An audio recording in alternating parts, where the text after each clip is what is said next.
नमस्कार बंधुरा आज के एसएमएस पोर्टाले स्कूल लगिंगेर पासवर्ड की करे तैरी करबेन एवं टीचार लगिंगेर पासवर्डई बा की करे तैरी करबेन एवं एसएमएस पोर्टाले स्कूल लगिंगेर पासवर्ड भूले गेलेई बा की करबेन এই ভিডিওর মধ্যে দেখাবো।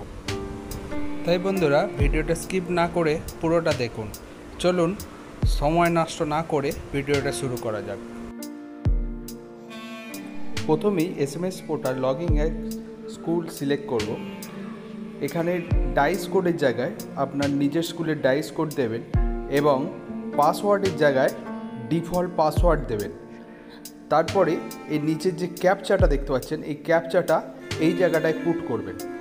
এই জায়গায় পুট করার পর সাইন ইনে ক্লিক করবেন।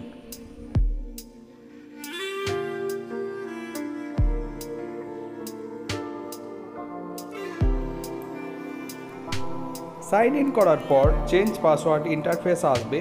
আপনি যেহেতু স্কুল লগইনের পাসওয়ার্ড চেঞ্জ করতে চাইছেন বা ক্রিয়েট করতে চাইছেন তাই এখানে ইউজার নেমের জায়গায় ডাইস কোডটা দেবেন, স্কুলের ডাইস কোডটা দেবেন। তারপরে নিউ পাসওয়ার্ড যেটা আপনি পাসওয়ার্ড নিজের মতো তৈরি করতে চান সেই নিউ পাসওয়ার্ড আলফা নিউমেরিক হিসাবে আপনাকে পাসওয়ার্ডটা ক্রিয়েট করতে হবে।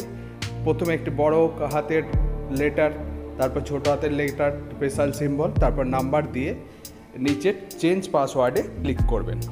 চেঞ্জ পাসওয়ার্ডে ক্লিক করার পরই ওপরে একটা পপ আপ মেসেজ আসবে, সাকসেসফুলি মেসেজ। তাহলেই বুঝতে পারবেন যে আপনার স্কুল লগইনের পাসওয়ার্ড সাকসেসফুলি সেট আপ হয়েছে। টিচার লগইন পাসওয়ার্ড ক্রিয়েটের জন্য লগইন অ্যাজ টিচারে ক্লিক করব।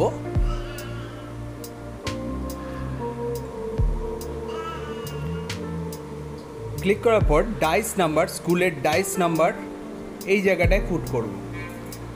আর ইউজার নেমের জায়গায় প্রত্যেক টিচারের একটা করে ইউনিক আইডি আছে এবং তার আগেতে 1 থেকে 4 পর্যন্ত হলে পি যোগ করব, ক্যাপিটাল পি। আর যদি 1 থেকে 5 হয় তাহলে এস যোগ করব, বা 5 থেকে আপার ক্লাস হয় এস যোগ করব।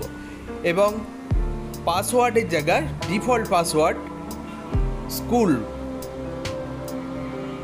পুট করব এবং ক্যাপচাটা ঠিক এই জায়গাটায় পুট করব, নিয়ে সাইন ইনে ক্লিক করব। আপনারা এক্ষেত্রে আপনাদের ইউনিক আইডি আপনাদের যে পে স্লিপ আছে পে স্লিপে আপনারা পেয়ে যাবেন। আমি আমার ইউজার নেম আর ডিফল্ট পাসওয়ার্ড পুট করে সাইন ইন করলাম। সাইন ইন করার পর চেঞ্জ পাসওয়ার্ড ইন্টারফেস আসার পর ইউজার নেমের জায়গায় ইউনিক আইডিটা দেবো। যেহেতু এটা 1 থেকে 4 পর্যন্ত তাই পি দিয়ে ইউনিক আইডি দেবো। আর নিউ পাসওয়ার্ড আমি যেটা সেট আপ করবো সেটা আলফা নিউমেরিকের সেট আপ করে নেব। কনফার্ম পাসওয়ার্ডের জায়গায় একইভাবে একই পাসওয়ার্ড আমি এখানে পুট করব। তারপরে চেঞ্জ পাসওয়ার্ডে ক্লিক করব। চেঞ্জ পাসওয়ার্ডে ক্লিক করার পরে এরকম একটা পপ আপ মেসেজ আসবে, তাহলে বুঝতে পারবেন যে আপনার পাসওয়ার্ড সেট আপটা সাকসেসফুলি হয়েছে। এসএমএস পোর্টাল স্কুল লগইনের পাসওয়ার্ড যদি আগেই ক্রিয়েট করে থাকেন এবং এখন লগইন করতে গিয়ে যদি দেখেন যে পাসওয়ার্ড ভুলে গেছেন তাহলে সেক্ষেত্রে আপনাকে কনসার এসআইয়ের কাছে পাসওয়ার্ড রিসেট করার জন্য অ্যাপ্লিকেশন করতে হবে এবং অ্যাপ্লিকেশন করার পর এসআই স্যার আপনার স্কুল লগইনের পাসওয়ার্ডটাকে রিসেট করে দেবেন এবং রিসেট করে দেওয়ার পর আপনার পাসওয়ার্ডটা আবার ডিফল্ট পাসওয়ার্ড হয়ে যাবে এবং ডিফল্ট পাসওয়ার্ডটাকে আপনাকে আবার পরিবর্তন করে নিজের মতো পাসওয়ার্ড করে নিতে হবে। তো এই ছিল আমার ভিডিও। যদি আমার ভিডিও ভালো লেগে থাকে তো অবশ্যই ভিডিওটাকে লাইক, শেয়ার, কমেন্ট করবেন এবং আমার চ্যানেলে যদি নতুন হয়ে থাকেন অবশ্যই চ্যানেলটাকে সাবস্ক্রাইব করবেন। ভালো থাকবেন, সুস্থ থাকবেন। নমস্কার।